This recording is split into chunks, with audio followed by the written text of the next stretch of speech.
Queridos irmãos, saúde e paz. Se Deus permitiu, hoje é quarta-feira, dia 26 de março, última quarta-feira do mês. Tá voando, né? Seja muito bem-vindo. Que o teu dia tenha sido um dia de paz, tenha sido um dia de alegria, de fé, de companheirismo, de viver na dependência absoluta do nosso Deus. Antes da nossa reflexão, uma palavra que eu tenho dado muito a todos vocês: oração pela nossa cidade, nossa querida Rio de Janeiro, a cidade maravilhosa. Mais uma vez, ônibus, né, no dia de ontem, ônibus atravessados na rua, as principais ruas da Zona Norte travadas por causa de operações, 24 de maio, Marechal Rondon, a Bom Retiro, e o povo nessa situação toda. A gente tem visto que a segurança pública tem estado mais ativa, a polícia militar lutando contra traficantes, contra milicianos, mas nunca esqueça duas coisas. Primeiro, quem patrocina tudo isso, infelizmente, são os usuários de drogas, que por trás de suas vidas são destruídas pelo pecado. E não esqueça também que tudo isso é batalha espiritual. Precisamos dobrar os nossos joelhos, clamar, porque é o poder das trevas também, que usa os seus asseclas de um mundo que jaz no maligno. Continue orando pelo Rio de Janeiro, a nossa cidade maravilhosa. No dia de hoje, a nossa breve reflexão será no Evangelho de João. E aí eu convido você a abrir a sua Bíblia no capítulo 6, para o vídeo aí, para você pegar a Bíblia, ou já acessa aí no seu celular. O capítulo 6, ele é um capítulo longo, são 71 versículos. Quando a gente vai lá no início, a gente vê que a multiplicação dos pães é um efeito maravilhoso do milagre de Jesus, o poder de Jesus. Depois disso, Jesus vai andar sobre o mar, né? E os discípulos vão viver uma situação maravilhosa, né? E de assombro. Nos seus ensinos, Jesus vai falar que ele é o pão da vida, o pão que desceu do céu, que Deus mandou, né? E que aquele que comesse do pão não teria mais fome, tudo isso que nós conhecemos. Lá no versículo 41 começa a murmuração. Murmuração quando as pessoas começam a falar o que não deve, reclamar. E por que quem estava reclamando? Lógico, os judeus, da qual Jesus fazia parte na sua comunidade. E ele estava sempre falando nas sinagogas, em todos os lugares. E eles falavam assim: eu sou o pão que desceu do céu? Como assim que ele está dizendo isso? Não é este Jesus, o filho de José? Acaso não lhe conhecemos o pai e a mãe? Como, pois, agora diz desci do céu? Não é? E eles começavam a murmurar, aquele tititi, aquela fofoquinha do diabo. Tá vendo? Mesmo Jesus pregando, tem gente que fica de nhenhenhê no culto.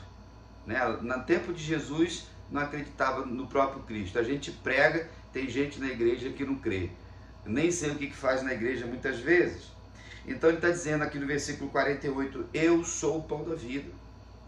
Isso, Jesus desestruturou tudo que existia naquela época diante da sua missão. Quando nós vamos para o versículo 60, diz assim: muitos dos seus discípulos, tendo ouvido tais palavras, disseram: duro é este discurso, quem o pode ouvir? Mas Jesus, sabendo por si mesmo que eles murmuravam a respeito de suas palavras, interpelou-os, dizendo: isto vos escandaliza? Que será, pois, se virdes o Filho do Homem subir para o lugar onde primeiro estava? O Espírito é o que vivifica, a carne para nada aproveita. As palavras que eu vos tenho dito são Espírito e são vida. Contudo, há descrentes entre vós, pois Jesus sabia desde o princípio quais eram os que não criam e quem o havia de trair. E prosseguiu: por causa disso é que vos tenho dito, ninguém poderá vir a mim, se pelo Pai não lhe for concedido.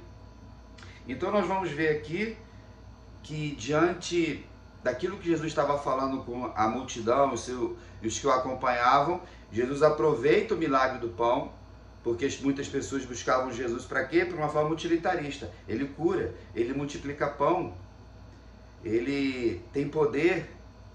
Então as pessoas iam buscando, como acontece nos dias de hoje. Jesus, então, a partir da manifestação dos seus milagres, e não esqueçam que os milagres de Jesus, os sinais de Jesus, e aqui no Evangelho de João tem 7 sinais, desde o capítulo 2 até o capítulo 11, nós vamos encontrar vários milagres que Jesus já vai fazer. Depois vai lá buscar, leia um pouquinho do Evangelho de João. E esses milagres, essas ações poderosas, era para revelar quem ele era. O Filho de Deus, o Deus encarnado, o Salvador do mundo. Só que nem todos acreditam. E ele sabia, correto? Ele mesmo diz, vocês murmuram, isso vos escandaliza? Eu falar que sou o pão do céu, ou sou o pão da vida? E quando vocês virem eu subir aos céus? Jesus já está falando da ressurreição. Quando ele ia ressuscitar, ia subir aos céus. E lógico, a gente procura, através da imaginação, que é um recurso que o Senhor deu a todos nós, tentar voltar no tempo ou entrar numa máquina do tempo através das palavras da Bíblia e tentar estar lá, sendo uma testemunha daquilo que Jesus falava e a reação daquelas pessoas. E talvez muitos de nós pensaríamos a mesma coisa. Era tudo muito grandioso. Até hoje tem gente que não acredita. Você imagina naquela época, e vendo. Por isso que Jesus diz, bem-aventurado aqueles que não viram e creram. Mas eu gostaria de me ater aqui em outros versículos. O 66 diz assim, à vista disso, muitos dos seus discípulos o abandonaram e já não andavam com ele. Então Jesus perguntou aos 12, porventura, quereis também vós outros retirar-vos? Respondeu Simão Pedro, Senhor, para quem iremos? Tu tens as palavras de vida eterna, e nós temos crido e conhecido que tu és o Santo de Deus. Amém? Gostaria então, nesses versículos finais aqui do capítulo de João, pensarmos em 4 importantes reflexões, ações, gestos, que vai sempre envolver a fé. O texto nos diz que, diante de tudo que Jesus estava ensinando, muitos dos seus discípulos o abandonaram. Quer andar com Jesus? Você vai sofrer abandono. Quer andar em santidade, na verdade, em misericórdia, em retidão, você vai ser abandonado pelas pessoas. É interessante que quando o evangelista João, ele faz a narrativa desse texto, ele diz muitos, não foram poucos. Jesus já tinha uma galera boa que andava com ele, que tinham vontade de conhecê-lo, tinham seus interesses, como eu acabei de falar. Muitos, não foram alguns. Quando nós vivemos em seguir a Jesus, ou fazermos qualquer outras coisas de forma correta, sempre pessoas vão nos abandonar. Às vezes muitos nos abandonam, às vezes poucos, mas nos abandonam. Você se sente abandonado nesse momento? Jesus também já viveu. E ele não estava fazendo nada errado. Às vezes nós fazemos alguma coisa errada e aí as pessoas nos deixam de lado porque aquilo que fizemos não é adequado. Não quero me comprometer. De forma nenhuma. Jesus estava fazendo bem a todos, mas quando ele começa a expor a sua missão, quando ele começa a pregar a palavra, aquelas pessoas foram percebendo que a coisa era muito maior, por isso que eles murmuravam. Diante disso, muitos abandonaram. Mas a gente olha para o texto, né? Aqui que nós lemos, não foram estranhos. E muitos, à vista disso, muitos dos conhecidos de Jesus, dos vizinhos de Jesus, dos coleguinhas de Jesus o abandonaram. É isso que o texto diz? De forma nenhuma. O texto diz que muitos dos seus discípulos já eram pessoas que estavam andando com Jesus. É mole? Por isso que nós encontramos um monte de pessoas desigrejadas, descongregadas, desviadas. que se diziam discípulos de Jesus, já estiveram sentados conosco em nossos bancos e cadeiras, já cantaram conosco em coral, já participaram de projetos missionários, já estiveram na escola bíblica dominical, já participaram dos grupos de discipulado, enfim, na vida da igreja, eram discípulos de Jesus, pelo menos em tese. Mas muitos deles abandonaram Jesus. Abandono. Quando nós entendemos o propósito de Deus para a eternidade e muitos não entendem, a tendência é que nós vivamos abandonados. Mas lógico, nunca por Jesus, nunca por Deus. Sempre teremos a companhia deles, da Trindade Santa, triuna, perfeita, eterna, que se manifesta de forma progressiva, ou se manifestou de forma progressiva desde a criação até esse momento que você está me ouvindo e recebendo a palavra do Senhor. Amém? E a segunda reflexão que eu gostaria de pensar que há o abandono, mas entre aqueles que abandonavam, tinha outros que estavam caminhando. E aí o texto vai dizer o seguinte: então perguntou-lhes Jesus aos 12, porventura quereis vós outros retirar-vos? Irmãos, Jesus nunca foi babá de ninguém. Jesus nunca correu atrás de ninguém. Jesus não era um líder desesperado. Não, venham me seguir. Olha a palavra para os 12. Aí ele agora estava no colegiado dele. E aí, querem ir? O grande problema, particularmente para mim, de pastores de igrejas, é ficar adolando as pessoas. Eu não tenho um perfil de pregador, de pastor que fica cheio de nhenhenhé com pessoas. O evangelho é muito sublime. A graça de Deus é maravilhosa, é eterna e profunda. Não sou desses pastores que têm o costume de fazer apelativo, musiquinha, quem quer aceitar Jesus, isso e aquilo outro, como se Jesus estivesse com esse discurso. Vota em mim, eu vou resolver o problema do mundo, eu serei eleito, essas coisas. Compre o meu produto, porque ele rende mais. Você vê isso em Jesus? Mas muitos pastores se corromperam nesse discurso antropocêntrico, humanista, de fazer com que o ser humano seja mais importante que o Cristo. E se você for um bom observador e fica como tarefa, passeia pelos cultos de muitas de nossas igrejas e você vai ver se as liturgias são cristocêntricas, são bíblicas, ou se é para, ficar massageando o ego de uma galera. Quando Jesus fala isso, Pedro vai responder o quê? Grande Simão Pedro, Sempre ele. Senhor, para quem iremos nós? Tu tens as palavras de vida eterna. Ou seja, irmãos, comprometimento, compromisso. Você é comprometido com a palavra do Senhor? Você é comprometido com o Evangelho de Cristo? Ou tu é um frequentador de igreja? Esquentador de banco? Batedor de palma na hora do louvor? Quando Jesus está falando isso, na mesma hora Simão Pedro responde. Ele diz o quê? Para quem iremos nós? Ele não diz para onde iremos nós. Para que iremos nós? É para quem. Coisa maravilhosa, irmãos.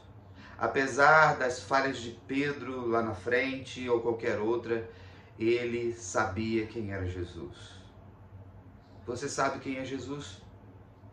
Se você não sabe, está aqui um convite à salvação de Cristo. Para você se ajoelhar aí onde você está e entregar a sua vida para Jesus. Dizer, Senhor Jesus, eu creio que Tu és o Filho de Deus, o meu Senhor e Salvador. E aí você pode me procurar lá na igreja de Cascadura ou qualquer outra igreja próxima à sua casa e vai viver com Jesus, porque só Ele tem palavra de vida eterna. Para quem iremos? É a pergunta de Pedro. Aleluia. Louvado seja. Quando nós olhamos para esse texto e Jesus sofre o abandono, mas ao mesmo tempo recebe essa palavra de Pedro, e aí vem a terceira, irmãos, que ele diz assim: tu tens a palavra de vida eterna. Sabe o que é isso? Exclusividade. Nenhum outro ser, nenhuma outra divindade, nenhum ídolo, nenhum outro Deus tem palavras de vida eterna a não ser Jesus. Aleluia por isso. Se alegre com isso. Isso é exclusividade. Mas para aqueles que creem, é inclusivo. Hoje se fala tanto de igreja inclusiva, né? Inclusão para lá, inclusão para cá. A igreja de Cristo sempre foi inclusiva. Porém, dentro daquilo que ela se propõe a pregar. E o que significa o Evangelho. Se você crê em Jesus, você está incluído na vida eterna. Se você não crê em Jesus, você está excluído da vida eterna. É assim que funciona. Sem maquiagem, sem discurso do politicamente correto, sem essas coisinhas estranhas pregadas por muitos púlpitos dos liberais que estão atualizando a Bíblia, que não creem mais em Deus e ficam enganando o povo. Vigie, querido amigo e irmão, exclusividade de Jesus. Em quarto, para a gente finalizar a nossa breve reflexão, ele vai dizer o seguinte: tu tens palavras de vida eterna e nós temos crido e conhecido que tu és o Santo de Deus. Para andarmos com Jesus, precisamos conhecê-lo. Você conhece Jesus? Mas não esqueça que lá um pouquinho, antes lá, no início do capítulo 6, Jesus vai dizer que ninguém vem a ele se o Pai não der. Precisamos entender, irmãos, que o propósito da salvação é algo muito sublime, é algo muito sério e está muito longe de estratégias e estratagemas que criamos para salvar as pessoas. Conhecer o Senhor é buscar todos os dias, é ter a revelação dele em nós acima de qualquer coisa. É se dedicar à oração, à leitura da palavra do Senhor, ao jejum, se você tem essa prática, à misericórdia, à compaixão, ao serviço. Então, o conhecimento, temos conhecido que tu és o Santo de Deus, uma expressão linda. A palavra do Antigo Testamento, sede santos como eu sou santo, o Santo de Israel, na visão do profeta Isaías, no capítulo 6, quando ele, no ano que morreu o rei Uzias, eis que viu o Senhor assentado no alto e sublime trono, e os serafins, falavam, adoravam: santo, santo, santo é o Senhor dos exércitos. Conhecer e conhecer. O conhecimento, irmão, gera sabedoria. Conhecimento gera vida. Mas para isso, você tem que buscar o Senhor. Nesta noite ou nesse dia que você está vendo esse vídeo, esse pequeno estudo bíblico, nós muitas vezes nos dedicamos, nos debruçamos a conhecer tanta coisa. No mundo da internet agora, nas redes sociais, as pessoas conhecem um monte de coisa, mas não conhecem Deus, não conhecem Jesus, não sabem nem os nomes dos discípulos de Jesus, não sabem quem foram os profetas do Antigo Testamento, homens e mulheres de Deus no Novo Testamento. Precisamos conhecer Deus. Como é que a gente faz? Lendo a palavra do Senhor. Esse discurso está duro para você? Porque se você não conhece o Senhor, não adianta você ir à igreja, participar da liturgia, dos encontros. Tem tanta coisa boa, né? Meu medo sempre foi da igreja se tornar uma agência de eventos e de entretenimento. Os cultos em alguns lugares estão tão estranhos que parece que virou entretenimento. Para quem iremos nós, se tu tens a palavra de vida eterna? Assim é que eu e você precisamos viver.